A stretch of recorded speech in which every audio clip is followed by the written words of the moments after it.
What's up, everyone? This is the Ready for Launch podcast, a show where we break down product launches, share our favorites, and explain why they work. I'm Andy McCotter-Bicknell, and I'm here with my co-hosts Tamara Graminski and Jason Oakley. And the topic for this episode is best pre-2000s launch, or a couple other ways you can think about it is best 20th century launch, best pre-internet launch, whatever way you think about it is no internet. No, this is all like pre-digital age, okay? And as a reminder, the show is brought to you by our friends over at the Compete Network by Klue. And, let's get right into it. So, Jason, why don't you tell us first? Because I know that you had a little bit of a struggle juggling between two specific launches for your pick. So why don't you tell us about the one that you did not choose? Don't spoil it, but just tell us the one that you ultimately decided not to go with. Yeah. So I had thought of a couple originally, but for a while I was going to go with chicken nuggets. So I had picked it because I was going to, and this is like McDonald's when they launched the chicken McNuggets. What's a McNugget in particular? McNugget, not nuggets. Okay. And that's actually one interesting thing because I thought at the time that they were the ones to create the nugget concept. Turns out they're not. Nuggets were created by someone else at a different time. Okay. So it really wasn't that impressive. They just basically had a chicken McNugget launch. Yeah, did you ever see the movie The Founder? Like the one about Ray Kroc? McDonald's. Yeah. How like all the individual McDonald's in the very beginning had like a really unique menu. And like some of them I'm pretty sure sold tacos and like a bunch of other kind of like random things. Like I would have loved to have a McDonald's taco back in the day. That would have been so awesome. Yeah, I think they had a ton of issues with like their franchisees just going rogue and doing their own thing. And then they brought in the Ron Swanson guy who like streamlined the whole thing. Yeah, yeah, exactly. Talking about pre-internet, though, do you remember the pizzas that McDonald's used to sell? Yeah. Like, that was a childhood staple for me. That's what I think about when I think about the 20th century, you know? I'm surprised they haven't tried to bring that back. I don't remember this at all. They made pizza? Oh, this is aging us, Jason. Yeah, they had a pizza. Sorry. They also, that was... like Personal Pan or by the slice? What was it? Personal Pan. Was this a Canadian thing? Okay. We're going to do some research about this. We'll share our research in the show notes. Yeah, it was great. Yeah, and it was that's awesome. Yeah, it was really good. I think it kind of reminds me of like Pizza Hut pizza when I eat it today. Not to derail, but I actually have a fact about McDonald's pizza. Come in. Here we go. You were born on the day they got rid of the pizza? Yeah. No, but apparently McDonald's pizza wasn't as successful as they originally thought it was going to be. It was kind of a failure because they made some mistakes along the way. Apparently, one of the big ones was the pizza box they designed was actually too wide for the drive-through windows. And there were some other logistical errors, but I know like that's kind of why you don't see it today. It was considered sort of like a failure. Grayson, you should come on one of our episodes. Logistics. Yeah, well, I don't. maybe I win today's episode. No. Get out of here, Grayson. Okay. Listen, let's get into it though. All right. So we got our McDonald's out of the way. We're not talking about McDonald's. Jason already cut them out of the equation here. We have three choices though. We each have our picks for best pre-internet launch. So let's get into it. Do we want to randomize and figure out who's going to go first? Yes. So the randomizer it speaks again, and we know it never lies. Can I get a drum roll, please? And the first is Andy McCotter-Bicknell. Yes. This is your first, All Andy? right. This is my first time going first. I need to do some breathing exercises. Okay. Okay, here we go. I'm very excited for this one. Let's do it. 3, 2, 1. All right, so my pick is the Michelin Guide. Do either of y'all know the backstory for the Michelin Guide? Tamara? Jason? I do, but I only found out a few years ago, and I was pretty blown away. Yeah, it's really interesting. Jason, do you know this one? I know a bit, but I'm sure I'm going to learn something here. So I'm excited. All right. Yeah, this was really fun to research. It's pretty interesting. So first, let me lay out what I consider, a successful pre-internet launch. So in my opinion, the best pre-internet launch should have three things. Number one, lasting power. In other words, the product or the launch, is it still relevant today? Are we still talking about it? Number two, it should be innovative. It should be unique in the way that they approached launching the product. And number three, it should have a really big market response. And so did it help the company capture new market share or maintain momentum, over time? Okay. So those were the three categories that I was kind of thinking about in the back of my head when I picked the Michelin Guide. And for context, the Michelin Guide, for those that don't know, if you're a foodie of any kind, and you're in the culinary or the hospitality industry, then you're aware of the Michelin Guide. But essentially every single year since 1926, they've gone around and put together a list of the best restaurants to eat by giving them 1, 2, or 3 stars. And over time, this rating system has really become synonymous with fine dining. And so it's a really, really, really big deal in the culinary space. But the thing is, and why I love this launch, is because Michelin is a tire company. They are not, rooted in the culinary space or hospitality. Like you'd think that a publisher of a guide of this magnitude, like they'd be some kind of like independent reporter or maybe a newspaper, magazine, something like that. No, this is literally a French tire company. And the launch story goes like this. Okay, so Michelin was one of the first tire companies in France. They were established in 1889 when there were fewer than 3,000 cars in the entire country.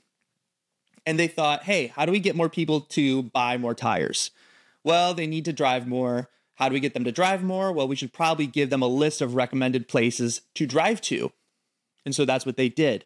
But at first, this list wasn't just restaurants. It was, maps. It was where to fill up on gas, other info like that. The first iteration of the guide was fine, but it wasn't what it's known today, the infamous Michelin Guide. It wasn't until about 2 decades later when they made 2 changes that would really unlock the next level of success. The first change was they restructured the guide. They focused more on restaurants and hotels because they noticed that was typically like the most read sections, and they established the star rating system. So they just tweaked the format a little bit. And the second change to this guide was that they started charging for it. So previously it was free and was monetized through ads. Now they're moving forward and they decided to ditch the ads, and they hired a team of mystery diners to review restaurants more formally and actually give them these star ratings. And I can't reiterate this enough, guys. This is a tire company. Their primary business is selling tires. Okay, we're still in 2024. We're having arguments about content strategy for businesses. And I bet if you recommended to your boss to hire a small team to serve a tangential category with minimal revenue attribution, you'd get laughed out of the room. So the fact that this happened in the mid-1920s just goes to show just how ahead of the curve Michelin was. And we're still talking about the impact. Okay, so that's the whole impetus for the Michelin Guide and how it came to be. But let's talk about the scoreboard, right? Like what is the lasting power of the Michelin Guide? Well, lasting power was one of the categories that I initially had when I was thinking about best pre-internet launches. Do they have lasting power? Yeah, absolutely. In fact, I'd say that if a restaurant has a Michelin star, that's one of the first things that they mention when they're marketing to someone. Or if someone mentions something about a restaurant that has a Michelin star, then they'll mention that it has a Michelin star. And you're more likely to go and visit that restaurant just because it is associated with that rating system. The second piece, innovation. Was it innovative for its time? 100%. Michelin is a tire company, and it saw an opportunity to get people to buy more tires by getting them to travel to restaurants and hotels more. So absolutely genius. And number 3, big market response. Did it help Michelin improve market share and brand presence? Yes, absolutely. It's widely believed that the Michelin Guide contributes to the overall Michelin brand and reputation. It's helped restaurants increase their revenue when they're awarded stars. It's boosted tourism in other countries. And again, all this is from, I keep saying it, but a tire company, guys. It's a tire company. And so again, this isn't just like a legendary pre-2000s launch. It's a legendary launch, period. And that's my pitch. Ooh. Let me know what you guys think. Nice. I was very excited when I heard that you were doing the Michelin Guide. I have a love-hate relationship with the Michelin Guide because I love to eat. I am a foodie. And whenever I travel anywhere, the first thing I do when I'm researching for that city is I go to the Michelin Guide app. There's an awesome app. I filter by that city and I try to decide where am I going to eat when I go here. But then on the flip side, it's any place that has a star is so hard to get into. The prices are more expensive. So that's where the love-hate comes from. But I remember, Andy, I actually had no idea that it was the tire company. And I feel kind of dumb even admitting this until a few years ago. Same. I'm the same way. Actually, that was a big recurring thing for me. I was in the back of my mind, are they associated at all? And then I finally Googled and I was like, oh, they are. That's cool. But you know what? The thing is, I don't know if I could mention this tells a little bit about me. I don't know many other tire companies. You guys, listen, like not a big car guy over here, but I know who Michelin is, and I think that just the fact that they're able to get their name out there in this way, in this like roundabout but still related way, it was really, really cool. So is the Michelin Guide still, and like that app and that sort of thing, is that still ran within the Michelin company? Like they just have a department that runs the guide? Yeah, they still publish it. Yeah. So they have their own website. They update it every single year. They've expanded it a little bit. So it's more than just like 1, 2, or 3 stars. And it's primarily hotels and restaurants. But then, you go to their website and they have kind of like a directory where you can look at, you can filter by the different stars, and you can read a little bit about each restaurant. They have it mapped out because it's international. Like they have the Michelin rating system throughout just about every single country. It's like France has the most, which makes sense because it's Michelin is a French company. But then it goes, I think it's like France, Japan, then the US in terms of like the number of restaurants that have like a Michelin star. It's pretty interesting. It's worth going through and just kind of like flipping through for a few minutes for sure. Fun fact, it just came to Canada last year, so it was not in Canada. And I will say, I feel like I'm making Andy's argument for him here, but I will say it's incredible to see the impact it does have on a market because we didn't have it in Canada. Then it came and it has like completely changed the Vancouver food scene. It's the first thing people have on their doors. People, to your point, Andy, people talk about it, advertise their business that way, but also anyone that got a star or even a bib gourmand, which is essentially just like a highly recommended rating, is jacked up their prices, and you cannot get a reso in them. So it's a testament truly to the power of a brand. Yeah, absolutely. And Michelin's done some other really cool, like non just like tire specific marketing. That's worth looking into and talking about as well. But I think the Michelin Guide system is probably the most well-known one. And again, like it's just the fact that other people talk about it so much that it keeps like their brand reputation. It's like the gift that keeps on giving, I feel like. And so it's definitely something that a lot of, I feel like brands can learn about, is investing in these kind of tangential areas that maybe aren't so directly in line with your product category, but they serve other complementary areas as well. Totally. Nice. You might call it a sidecar product, Andy. You might. I actually like when I picked this one, I was like, damn it, this is kind of like a sidecar thing, but it's fine. It's all serving the same purpose. Yeah. I like that. All right, Grayson, I think we're ready for whoever's next. You wanna let us know? Yes. All right. I have it. Drum roll, please. Here we go. And second, we have Jason Oakley. Jason, here we go. You got this.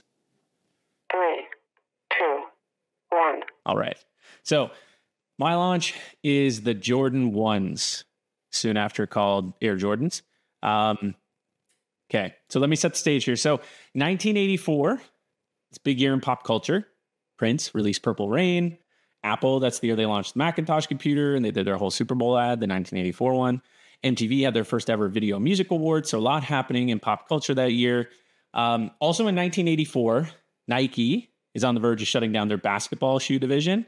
Low sales. Nike as a company is like on the verge of bankruptcy. Things not going well at Nike. So in response to this, Nike has to find a new spokesperson for their basketball shoes.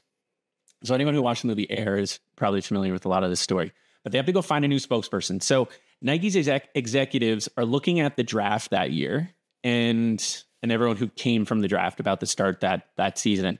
And this guy, Michael Jordan, he was third pick in the draft. And he kind of seems off limits because he was like a big fan of Adidas. He always wore Adidas. Everyone assumed he was going to go there, and he was expensive. And Nike, in the financial position they were, they didn't have a ton to spend on a superstar like him. And so go watch the movie Air if you want that whole backstory. But basically, after like 3 to 4 months of really hard, like pursuing Michael Jordan, they were able to land him, and they paid him $2.5 million over 5 years, about $500,000 a year. One of the other things that enticed him and brought him onto the team is they created a signature shoe for him. And so they were creating, this guy, Peter Moore, the creative director at Nike, designed this shoe specifically for Michael Jordan. At the time, this idea of like a signature shoe it was very new. It really hadn't been done before.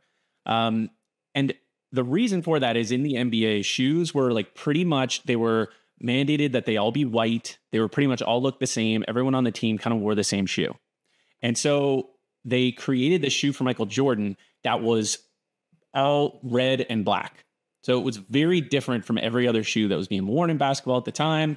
And they originally called it the Jordans, but eventually they called it the Air Jordans. And the reason being that Michael Jordan soared through the air. His agent at the time, apparently in an exec meeting, came up with the name because he, anyone who's watched Michael Jordan dunk, he kind of soared through the air. So they created his own signature shoe for him. And so I'm going to kind of touch on a couple of reasons why this launch, I think, was like the best pre-internet launch. And maybe the internet was around by then, but let's say like the best popular internet launch at the time before the internet became an actual thing that we used. First was the pre-launch. So they didn't actually release the shoe until they built a ton of hype around it. And so here's some of the ways they did it. So the first time anyone saw Jordan wear the signature shoe was at an exhibition game in New York. So this is probably likely before the season started. And also before they launched, he actually wore them in his first dunk competition. So he started wearing them before they actually launched them. And so people were starting to see these. The story goes in that game where he wore them in New York. All these kids were like freaking out because he was wearing these shoes that were so different from what everyone else was wearing on the court. And the other thing that was really good at building hype around this was controversy. So this actually would have been a great one for our last podcast, but this idea of building controversy around this product, because it was against regulation for NBA, he was actually fined every time he wore the shoe in a game. So at the time, shoes were white. David Stern, who was like the commissioner of the league at the time, was like, that we can't have these shoes. So they fined him $5,000. Nike paid the $5,000 every time. It was like a blessing in disguise. They were like, this is great. They built the whole launch campaign was around this idea of what became the banned shoe.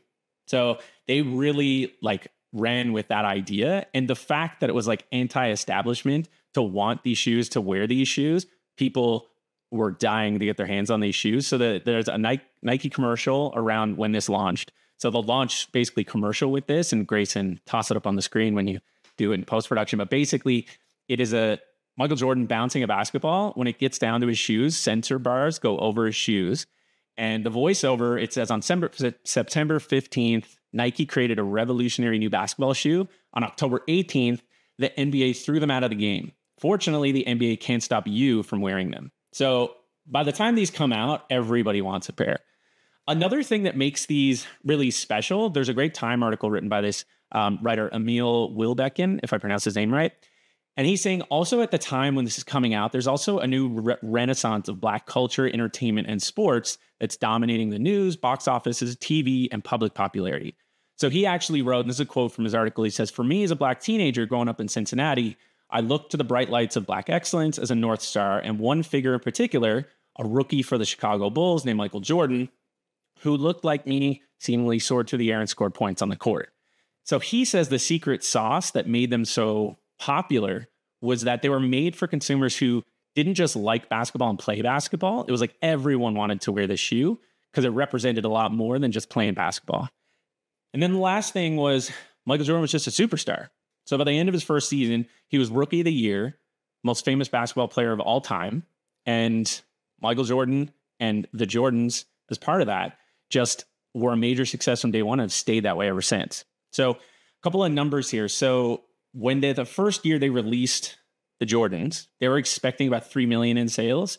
That year they earned 162 million, which is crazy. Jordan 1s are some of the most coveted. They're some of the most coveted shoes today. In 2020, Sotheby's auction house sold a pair of them for $560,000. And if anyone's not aware of how much the Jordan brand generates, in 2021, their shoes generated $4.8 billion in revenue. 2022, $5.1 billion. 2023, it was $6.59 billion. So, and if anyone's familiar with like what made Jordan a billionaire today is that back when he negotiated his endorsement deal with them, unheard of at the time, is he was one of the first people to actually put a royalty clause in there. So he didn't just get that $500,000 a year; he got a percentage of every shoe. That's why he's like one of the richest people in the world. So that's Right on the buzzer. Yeah, that was great. Let me just say, first off, I will say that Air Jordan, much better pick than chicken nuggets. Yeah. Just a better pick overall. So I'll give that one to you, Jason, for sure. I do think I saw the movie. I am not into sports, but my partner works in sports. And so we went to see the movie, really enjoyed it, loved the story. But I feel like one part of the movie that you kind of touched on here was, I think part of their original strategy was typically they would sponsor a bunch of different athletes. So they would kind of like hedge their bets.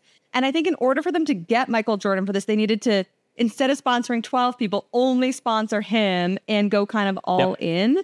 I might be a bit fuzzy on the numbers, but it was that concept. And I think that's something really interesting that we can take back to the concept of launch, because I don't know about you guys, but so often when I'm dealing with stakeholders, people kind of like, well, we don't want to go all in, or what if this might also work? And it's really a testament to like, sometimes you just have to believe in the strategy and like really zone in on what you believe to be true. And like, yes, there was risk there. Like, what if Michael Jordan had gotten injured in his first season? Like, this could be a completely different story, but it was almost like they're playing to the upside rather than managing the downside. And I feel like so many companies just try to manage the downside and then they just never get this amount of growth and hype. Yeah, I agree. And if they had went with multiple players too, like they would have just picked up multiple players, and none of them were.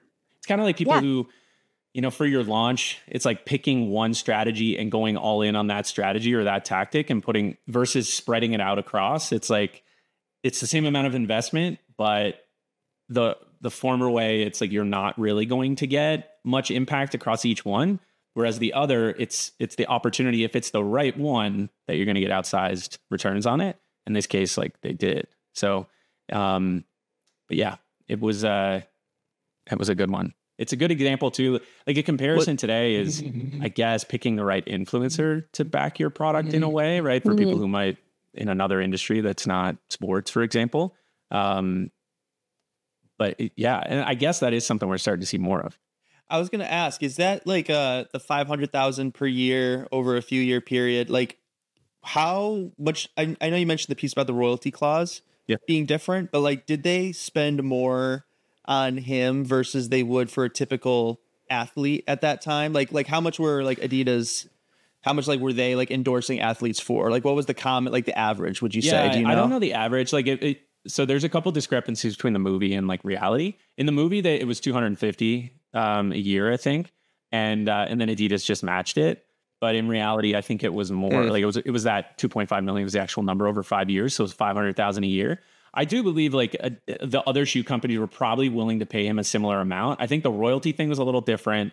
And I do think since every other company was just making white basketball shoes, like the signature shoe probably had something to do with it too. Yeah, that's true. If anyone watched the movie as well, I don't know how much this is Hollywood, but like this idea of how they just sold Jordan on Nike too, and just tried to make him feel like we are going to care about you. All these other companies like Adidas, like you're just one of many stars that they have. You will be our star, and we'll care about you more. Yeah, that's a huge differentiator. I would say like from an influencer perspective, just because I know like from like in the drum world, like I play drums, and there's like the big cymbal provider, which is Zildjian, and they have like a very like select set of cymbals, and you have to play theirs. But then there's a competitor of theirs, Peisty, and a lot of drummers will go there because they'll make specific set like a cymbal line for them. And so a lot of drummers like, there's definitely a prestige in going to Zildjian because it's like these cymbal maker, but there's also like having your own line that can be really cool for some drummers. And so I think there's definitely something to be said about that. Nice. Well, we know who's up next. Yeah. All right, Tamara, you want to take us home? I'm ready for it. Yeah, let's do it.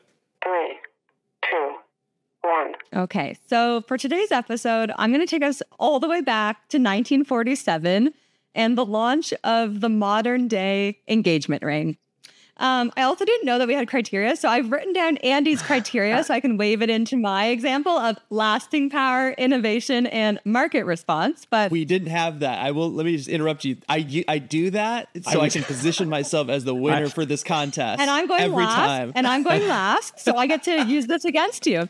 No, that's not allowed. You make your own.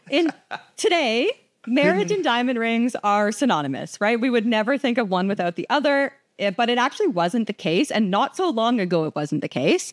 At the time, diamond rings were very, very rare.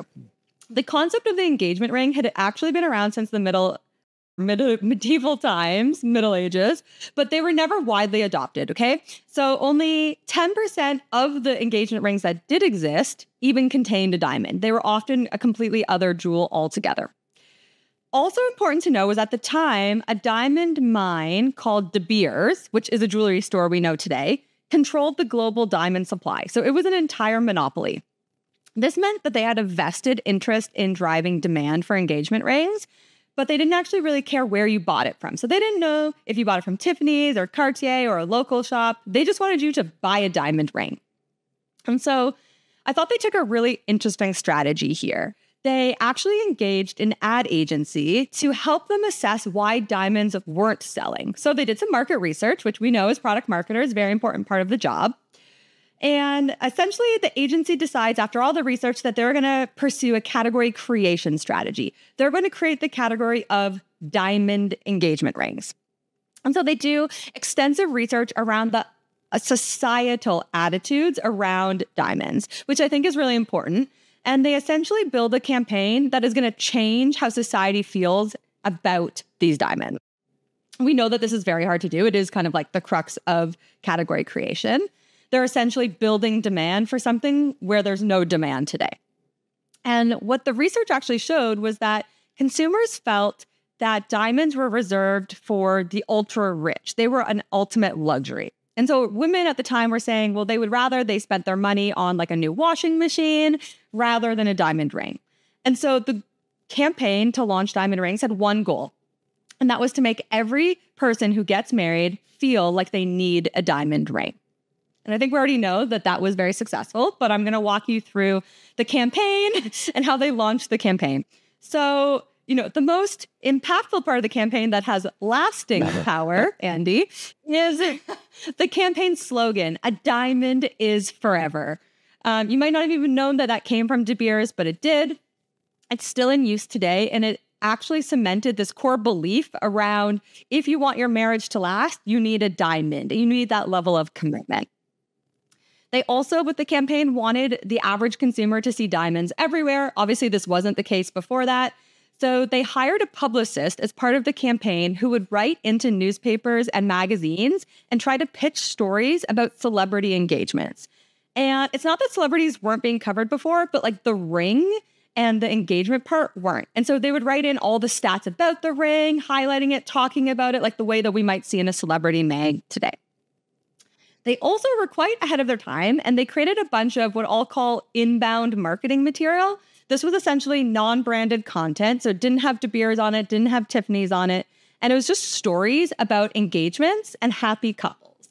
And in every single story, it kind of focused around how loved and happy the woman was because of the diamond that they received. And the women who didn't have diamonds weren't happy or loved. It's kind of sad, I know.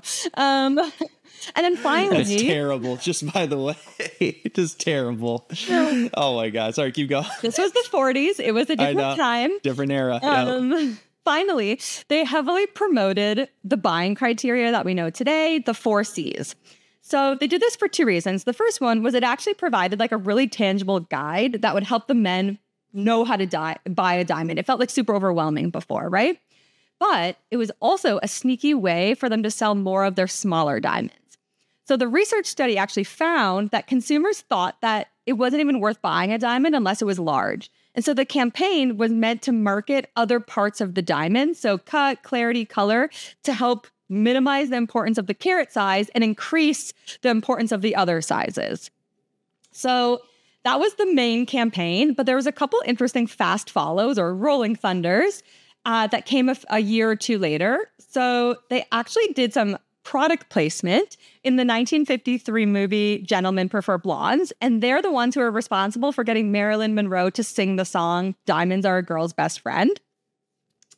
And this was a fun fact that I did not know this before I started researching, was that they were the ones who also started dressing movie stars and socialites in diamonds for large events like the Academy Awards and the Kentucky Derby. And obviously this has lasted until today, right? Massive jewelry stores will dress celebrities for these events.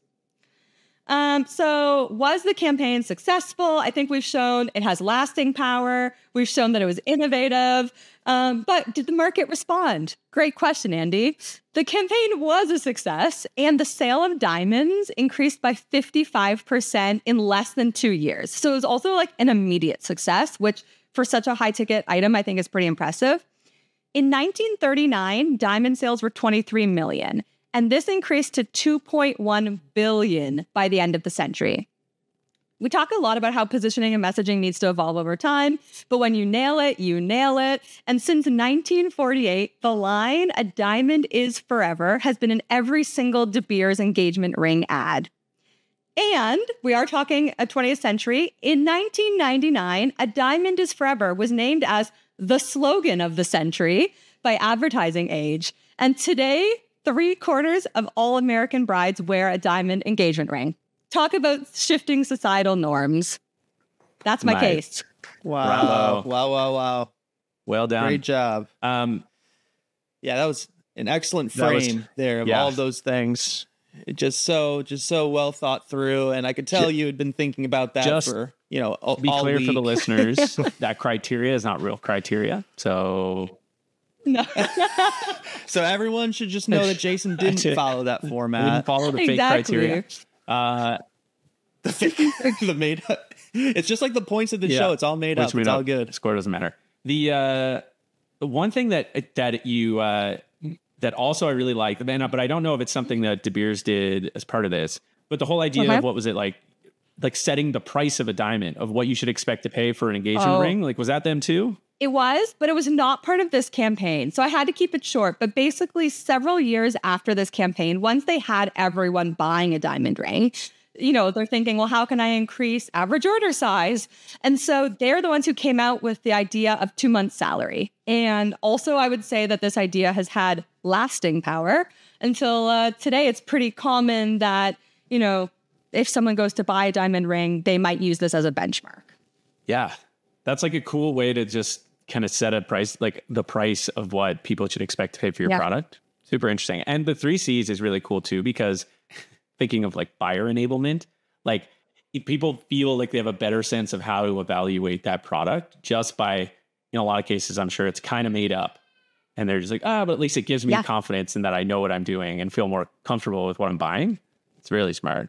Well, that's exactly it. And they didn't invent the 4 C's, but they saw an opportunity to market it as the criteria. And I think it's essentially like buyer enablement for the diamond ring. And I can see how it's like, you just go, you check your little boxes, you know what to expect. And it also gave them another lever to be able to scale prices up and down too, right? Not just based on carat.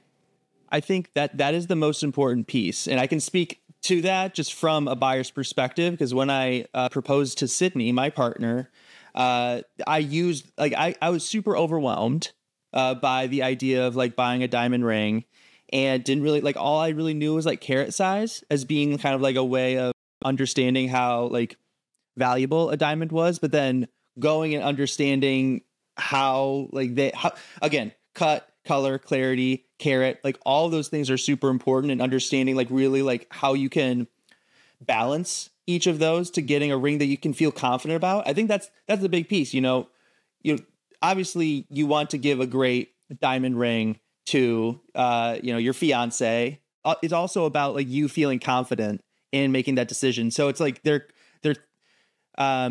they are considering both the buyer and the end user in that kind of marketing tactic. So I thought it was super smart. This was a really fun topic. I really enjoyed we're always diving into, tech launches and stuff like that, which, makes sense. It's the world that we live in, but there's so many good things that we can get from, classic classic marketing. That's like one of the most fun things to like flip through like old ads for a bunch of older products. It's super fun. Totally. I mean, there's some fundamentals and foundations that have applied for decades, right? I think as we've shown in this episode. And it is interesting. Sometimes we feel like we're like chasing the hottest thing, or, you know, some executive at your company says, we need to do this. But sometimes just like taking a step back and thinking about like what's something that's worked time and time again is a great way to start when you're thinking about planning a launch. Yeah, that's what I like about product marketing, because it is, in my opinion, it's like the oldest form of marketing.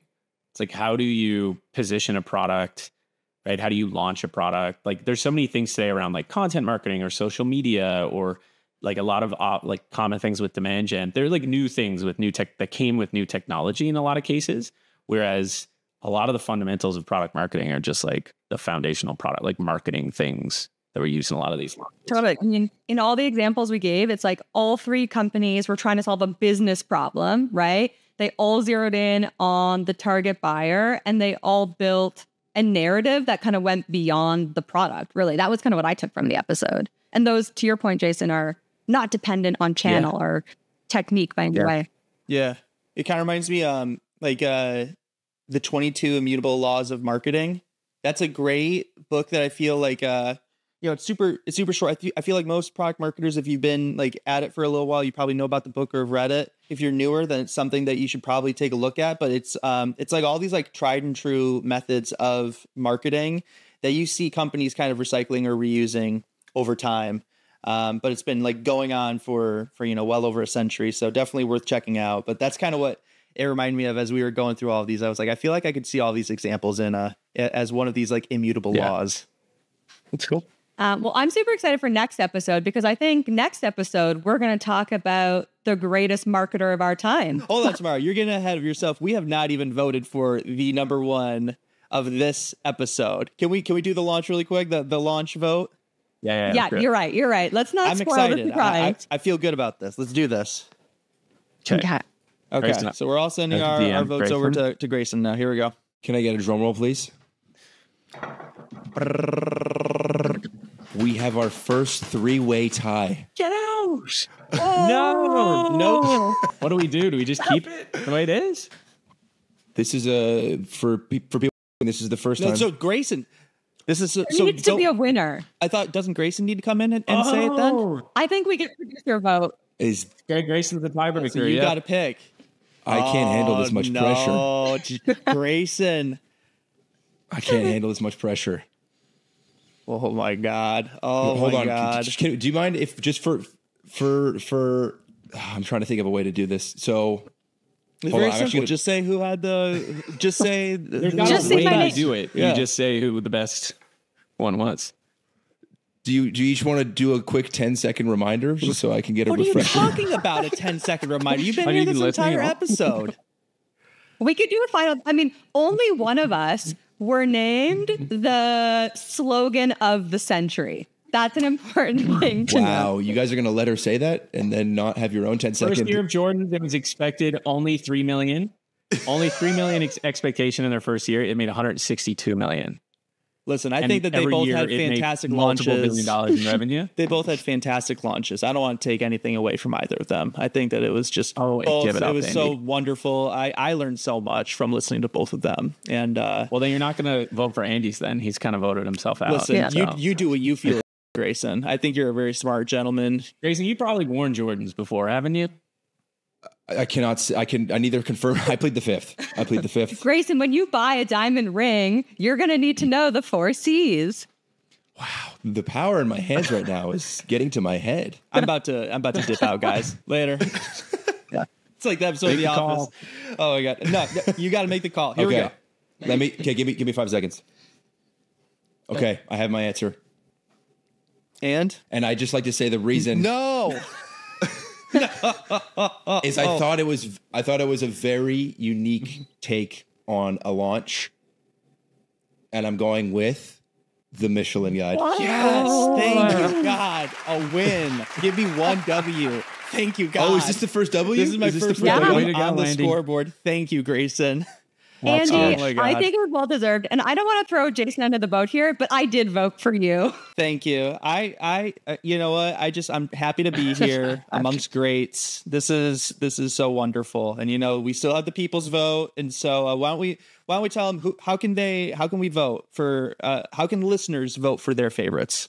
Sure. So the day that this episode drops, I'm going to post a poll on my LinkedIn about all of the different cases that we've made today. And you vote. You'll have 7 days to vote for who you think should have won. We'll include a little description of each one so you know what to vote for. And then we'll announce that winner after a week. Fabulous. I'm excited. I'm glad that everyone's on the leaderboard now. It makes this season very spicy. I was getting a little nervous. I was like, if I don't get on the board at least once in the first 4 episodes, like, come on now. But I'm here. And I'm honestly, I'll just coast the rest of the time. I'll be good. Just phone it in for the rest. I'm going to phone it in for the rest of the season. Yeah. So I'm good. I'm just getting fired up. I want to win everything. I've got a good one for next week. The topic next week. Are we sharing the topic for next episode? Yes. Now let's share the topic. Tease it.